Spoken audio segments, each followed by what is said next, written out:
Grand B, la Révolution sociale, petit 1, le 14 juillet 1789. Après la révolution politique, on a maintenant une révolution sociale, c'est le peuple qui rentre dans la révolution. Le peuple de Paris est composé de marchands, d'artisans qui sont mécontents de la montée du chômage et du prix du pain. Les récoltes ont été mauvaises. Les rumeurs, les fake news de l'époque circulent selon lesquelles le roi rassemblerait des troupes autour de Paris pour s'opposer aux députés. Le 14 juillet 1789, il s'empare de la Bastille, où se trouvaient des munitions pour les armes prises aux Invalides peu auparavant. La Bastille, prison royale, symbole de l'arbitraire monarchique. En effet, le roi y faisait enfermer qui il voulait, sans jugement, par lettre de cachet. Le gouverneur de la Bastille est tué et sa tête mise sur une pique. Le 17 juillet, le roi cède, il se rend à l'hôtel de ville avec une cocarde tricolore où le blanc de la monarchie est encadré par le bleu et le rouge de Paris. Il reconnaît ainsi la nouvelle municipalité formée par les Parisiens qui ont aussi créé une garde nationale pour se protéger. Un an plus tard, le 14 juillet 1790, se réuniront à Paris les gardes nationales de toutes les villes de France. Ça sera la fête de la Fédération et c'est cette date qui a été choisie pour la fête nationale par les Républicains en 1880 car elle est plus pacifique. Au mois d'août, c'est au tour des paysans d'entrer dans la Révolution. C'est la grande peur. Des rumeurs, là encore, leur font craindre des brigands envoyés par les nobles. Ils s'arment de leurs outils agricoles, comme ils ont l'habitude de le faire lors des jacqueries, et en fait, ils vont détruire les registres contenant le détail des droits seigneuriaux, comme on le voit sur cette gravure. Les registres des droits seigneuriaux, c'est-à-dire de tout ce qu'ils devaient aux seigneurs. Dans la foulée, ils brûlent quelques châteaux, comme on le voit sur cette gravure, ce qui fait très peur aux députés, qui sont des bourgeois propriétaires, qui ont pour objectif prioritaire de rétablir l'ordre. Dans la nuit du 4 août 1789, ils décident d'abolir les privilèges, les droits seigneuriaux, qui seront toutefois à racheter, et la dîme, l'impôt à verser à l'Église.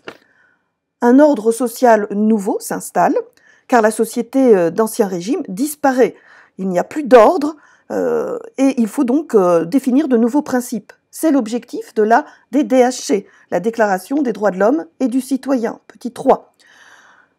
La nation est souveraine, les libertés fondamentales d'expression, de religion sont garanties par la loi, qui est l'expression de la volonté générale.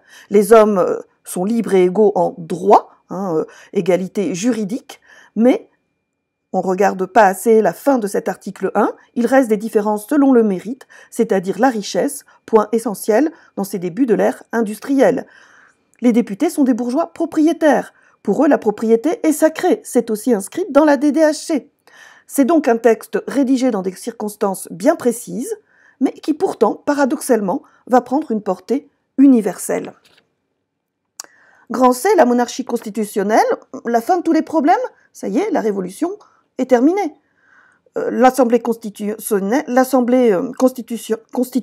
petit a, est en train de faire des réformes.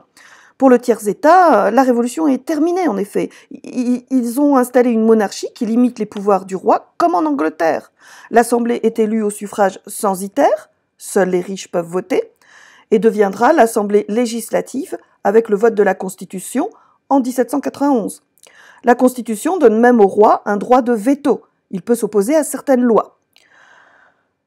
Cependant, les difficultés de la vie quotidienne restent toujours présentes. En octobre 1789, les Parisiennes vont chercher à Versailles le boulanger, la boulangère et le petit mitron, car le roi refuse de signer l'abolition des privilèges et le prix du pain n'a pas baissé. Le roi est désormais à Paris, au palais des Tuileries, sous la surveillance des Parisiens. L'Assemblée s'installe aussi à Paris. Elle fait un travail important des réformes du pays. Le système de mesure et de poids est uniformisé, les départements sont créés, les corporations, les associations de métiers sont supprimées. Et surtout, les biens du clergé sont vendus pour créer une nouvelle monnaie, l'assignat, et essayer de résoudre la crise budgétaire. Comme on le voit sur cette eau-forte coloriée, on presse le clergé pour en retirer sa richesse. Du coup, comme le clergé n'a plus de moyens de vivre, est votée en 1790 la Constitution civile du clergé, qui prévoit que ce clergé sera rémunéré par l'État et devra prêter serment de fidélité à la nation et au roi. Certains prêtres acceptent, les jureurs, mais d'autres refusent, les réfractaires, ce qui entraînera une guerre civile entre le gouvernement révolutionnaire et les Vendéens ou Chouans dans l'ouest de la France qui soutiennent leurs prêtres réfractaires. Le 17 juillet 1791, des républicains manifestent au Champ de Mars et sont violemment réprimés par Lafayette. On voit que pour les partisans de la monarchie constitutionnelle, la Révolution est terminée.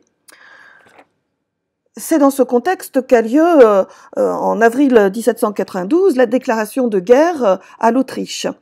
Officiellement, c'est par peur que les Autrichiens viennent au secours du roi pour répondre les idées révolutionnaires. En fait, les partisans de la monarchie constitutionnelle espèrent sauver le roi, qui était considéré comme traître, car il avait tenté de fuir et avait été repris dans l'Est, à Varennes, le 21 juin 1791, alors que jusque-là, il gardait la sympathie du peuple.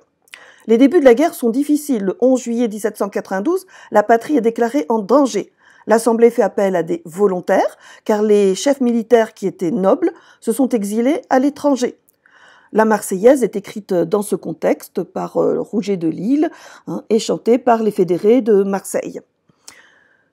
Le 25 juillet 1792, le duc de Brunswick, qui est aux portes de Paris, commandant des troupes prussiennes et autrichiennes, menace la population de Paris de représailles s'il est porté atteinte à la personne du roi.